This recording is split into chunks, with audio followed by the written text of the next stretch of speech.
My boss called it the $1,000,000 mistake. It was a single, missed deadline that snowballed into a total disaster for the entire project. And it was all my fault. I had the time. I had the skills. But I was stuck in a spiral of delay, stress, and shame that felt absolutely impossible to escape. The more I tried to force myself to work, the more I'd just freeze up. It felt like my brain was broken.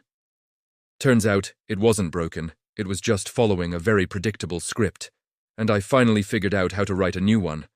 If you've ever found yourself staring at a blank screen, knowing a deadline is hurtling toward you, but you're suddenly fascinated by the idea of organizing your spice rack. You get it. We're always told that procrastination is just laziness, that we need more willpower, better to-do lists, more discipline. But what if that's all wrong? What if the harder you try to fight procrastination, the stronger it gets? I was locked in that fight for years, until I stumbled on 3 counterintuitive steps that changed everything. They don't just help you manage procrastination, they help you pull it apart from the inside out. Section 1. Step 1. Forgive yourself for feeling bad. The first step sounds almost offensively simple. Stop beating yourself up. But this isn't some fluffy, feel-good advice. It's a strategic first move. Procrastination isn't a time management problem. It's an emotion management problem. When we face a task that makes us feel bored, anxious, or insecure, our brain's emotional center treats it like a genuine threat and hits the panic button. That urge to run away by watching one more cat video or deep cleaning the fridge is a self-preservation instinct. The real trap is what comes next, the guilt. We feel bad for dodging the task, which just piles on more negative feelings. That shame and self-blame make the task seem even more threatening, which, you guessed it, makes us even more likely to avoid it. It's a vicious cycle. This is why self-compassion is your secret weapon. Research shows that forgiving yourself for procrastinating actually makes you less likely to do it again in the future. It short-circuits the shame spiral and lets the air out of the negative emotions. So, the next time you feel the pull to procrastinate, don't meet it with a sledgehammer. Just acknowledge it. Say, okay, this feels overwhelming, and that's why I want to avoid it. By noticing the feeling without judging it, you strip away its power. You stop fighting your brain and start working with it. Section 2. Step 2. Make the first 2 minutes ridiculously easy.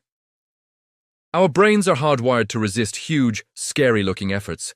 Neuroscientists have even found a motivation breakers in our brains that literally weighs the effort of a task against the reward. If the task looks too big or too vague, the brake slams on and we're stuck. The solution isn't to find some mythical surge of motivation, but to make the first step so tiny that the brake never even gets a chance to engage. This is the 2-minute rule. Forget about write the report. Your new goal is to open the document and write 1 sentence. Forget clean the house. Your goal is to put 1 dish in the dishwasher. The rule, popularized by author James Clear, says any new habit should take less than 2 minutes to start. This isn't about the 2 minutes of work itself. It's about mastering the art of just showing up. It builds a tiny thread of momentum, and once you've started, it's so much easier to keep going. You've basically tricked your brain past its own security system. You can supercharge this by setting up your environment for an easy win. Want to go for a run in the morning? Lay out your running clothes the night before. Want to write more? Leave your laptop open on a blank page. You're just removing friction. Instead of depending on willpower to get started, you make starting so easy it almost feels harder not to do it. Section 3. Step 3. Bribe yourself with something you actually want. Let's be honest. Discipline doesn't have to be miserable.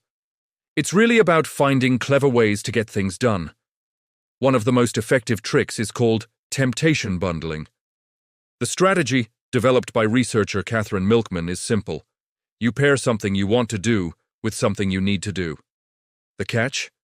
You only get to enjoy the want while you're doing the need. For example, you only get to listen to your favorite true crime podcast while you're folding the laundry. You only get to watch that trashy reality show while you're on the treadmill.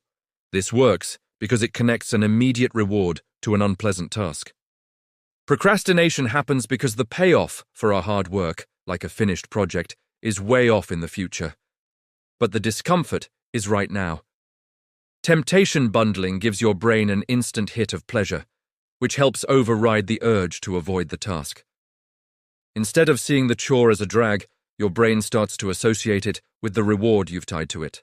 It's a simple bribe, and it's shockingly effective. So be specific, make a rule. I will only listen to the new season of that podcast while I am processing my work expenses. These aren't magic spells, but they are a new script for your brain. It's about understanding the why behind your procrastination instead of just trying to force your way through it. So, I'm curious, which of these steps are you going to try first? Let me know in the comments below. That $1 million mistake taught me a brutal lesson, but it also forced me to see that the old, just try harder approach was a recipe for failure. It wasn't about more effort, it was about a smarter strategy. By forgiving yourself when you slip up, making it almost impossible not to start, and bribing yourself with things you love, you stop fighting a war against yourself. You start a partnership instead. You take back control not by being tougher, but by being cleverer.